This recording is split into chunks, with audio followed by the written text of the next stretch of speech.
और सभी साथियों को योग दिवस की हार्दिक शुभकामनाएं। आशा करता हूँ आप सभी स्वस्थ होंगे, कुशल होंगे।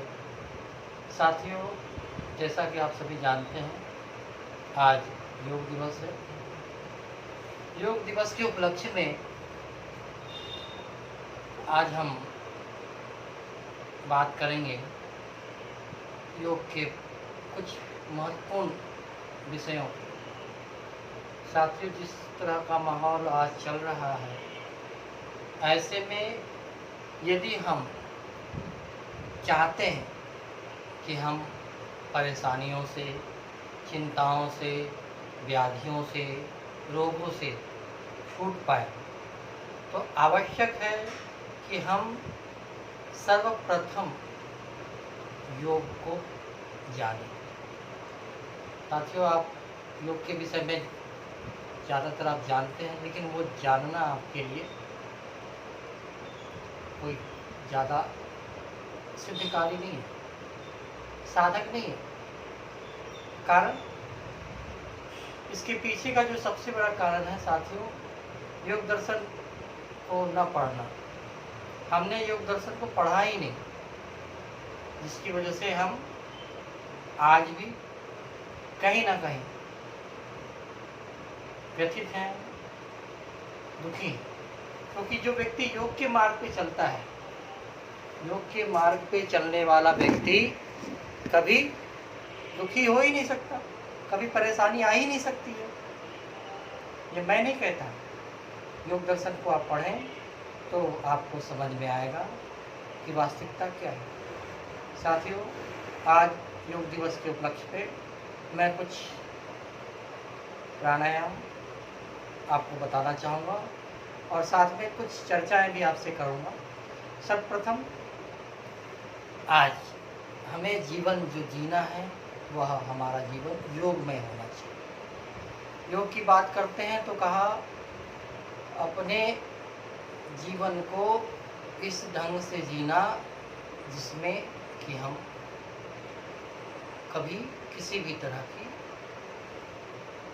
विचारधाराओं से, किसी भी तरह की समस्याओं से ग्रसित न हो। अतः आज हम यह संकल्प लें, प्रभु के प्रति समर्पण, बिल्कुल सीधे बैठ के एक लंबा गहरा श्वास लें। जब भी कोई परेशानी हो, चिंता हो, ऐसी स्थिति में सिर्फ और सिर्फ योग ही एक ऐसा साधन है जो हमें मुक्ति दिला सकता है, हमें हमारी समस्याओं से छुटकारा दिला सकता है। जब भी आपका मन व्यथित हो, दुखी हो, अशांत हो, एक लंबा गहरा श्वास ले लें, रोक के रखें, फिर छोड़ दें। योग आप प्रतिदिन करते हैं, उसमें कुछ जो अभ्यास मैं बताना चाह रहा हूँ उसको अपनाएं। निश्चित रूप से आप देखेंगे कि आप वास्तव में अपने को जान पा रहे हैं, अपनी समस्याओं से छुटकारा पा रहे हैं। लंबा गहरा श्वास, मन ही मन प्रभु के प्रति समर्पित। प्रभु से प्रार्थना कि हे प्रभु, मुझ में ऐसी शक्ति, ऐसी भक्ति, ऐसा सामर्थ्य दें कि मैं अपनी समस्याओं से, चिंताओं से, परेशानियों से, व्याधियों से छूट सकूं। प्रभु के प्रति समर्पण। योग दर्शन की जब बात हम करते हैं तो यम नियम की बात आती है, और बिना यम नियम के हम वास्तव में योग के मार्ग के पथिक नहीं बन सकते। इसलिए आवश्यक है कि हम योग को जानें। बिल्कुल आज एक छोटा सा प्रयोग करवा रहा हूँ। लंबा गहरा श्वास लें, मन ही मन अपने इष्ट देव का, जिनके प्रति आपकी आस्था है, विश्वास है, जिनको आप मानते हैं, उनका ध्यान, उनसे प्रार्थना कि मुझ में ऐसी शक्ति, ऐसी भक्ति, ऐसा सामर्थ्य दें कि मैं अपने जीवन को जान सकूं।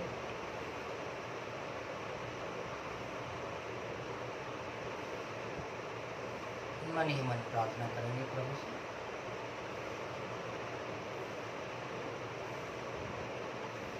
प्रभु के प्रति समर्पण की भावना, आपका ध्यान अपने इष्ट देव के प्रति हो।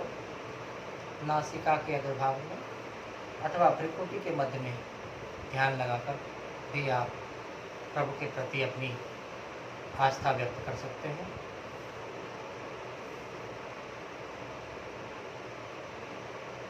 प्रभु के प्रति समर्पण आप प्रभु भक्ति गीत के माध्यम से भी कर सकते हैं।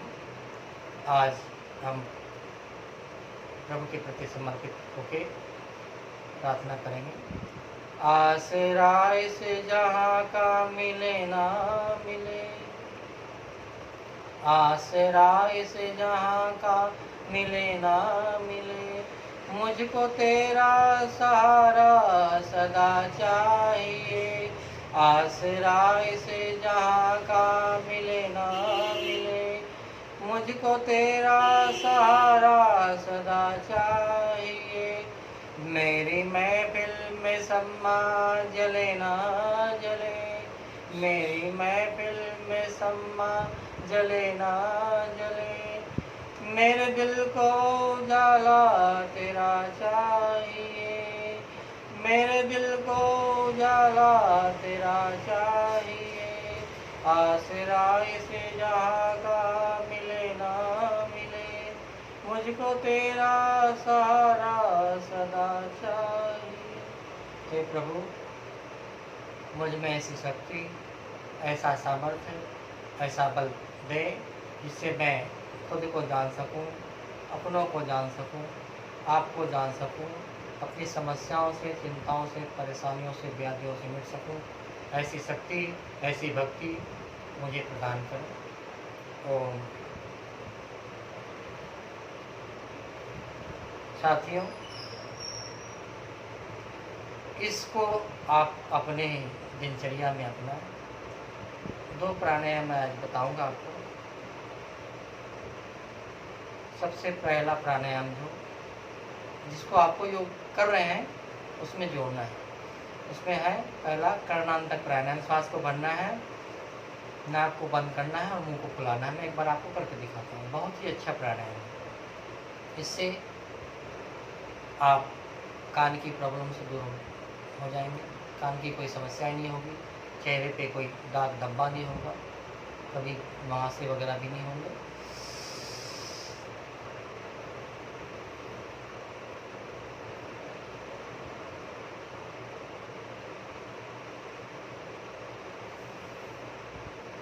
इस प्राणायाम को कर्णांतक प्राणायाम के नाम से जाना जाता है। इसको आपको कम से कम प्रतिदिन 3 बार करना है। प्रतिदिन 3 बार इस प्राणायाम को करिए, निश्चित रूप से सफलता मिलेगी आपको। इस प्राणायाम को 3 बार अगर आप करते हैं तो निश्चित रूप से आपको सफलता मिलनी ही मिलनी है। तो साथियों, करना क्या है? श्वास को भरना है, नाक को बंद करना है,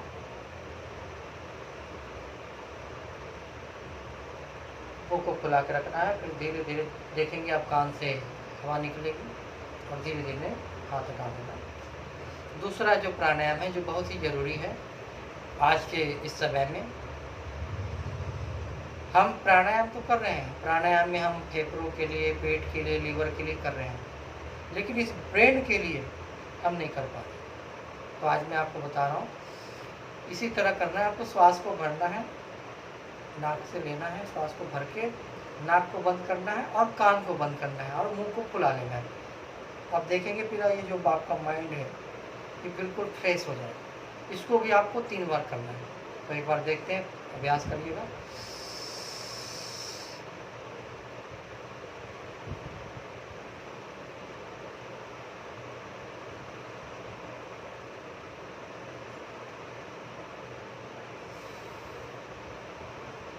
तो ये 2 प्राणायाम ही मैं आज आपको बताना चाह रहा था, और बहुत सारी चीज़ें हैं जो मैं बताने की इच्छा रखता हूँ,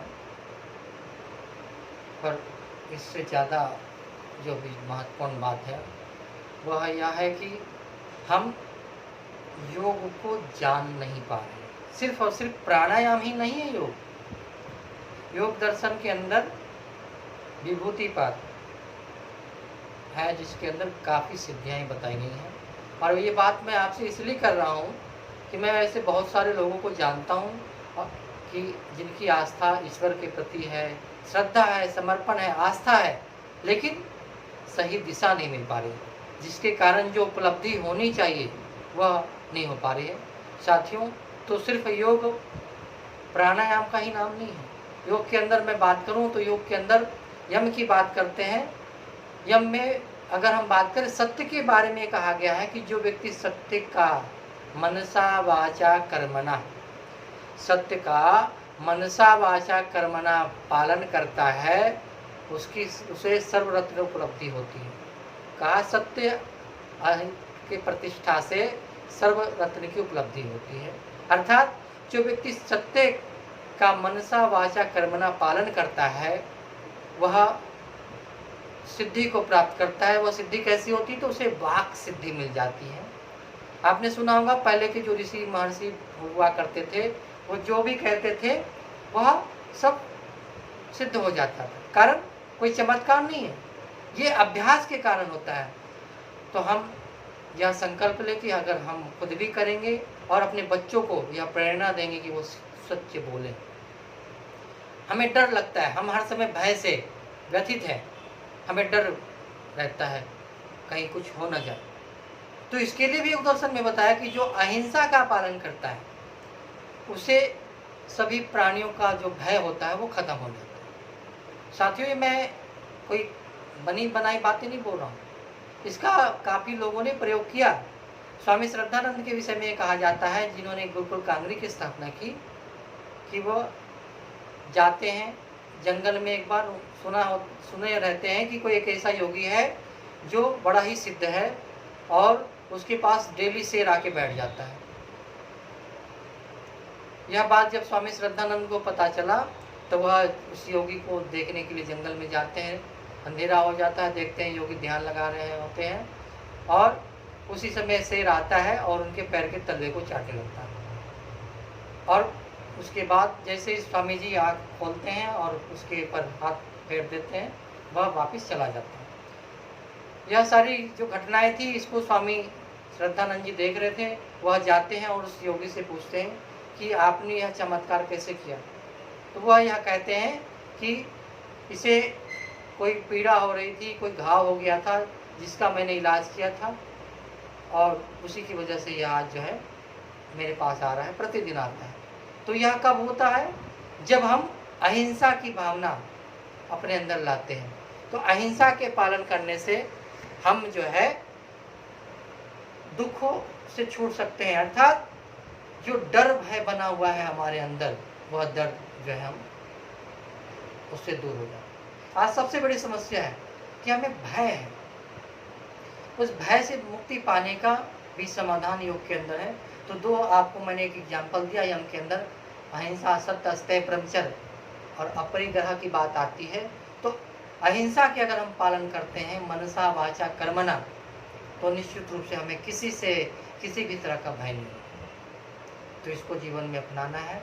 हम खुद अपनाएं और अपने बच्चों को और औरों को भी प्रेरित करें। हमें योग दर्शन के अंदर जो सिद्धियां बताई गई हैं उनको प्राप्त करना है।